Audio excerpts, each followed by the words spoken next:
Kinh Thánh mỗi ngày. Sách Daniel chương 12 câu 1 đến câu 3.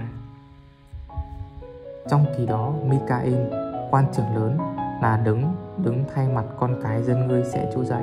Lúc đó sẽ có tai nạn, đến nỗi từ khi mới có nước đến kỳ đó cũng chẳng có như vậy bao giờ. Bấy giờ, trong vòng dân sự ngươi, kẻ nào được ghi trong quyển sách kia thì sẽ được cứu.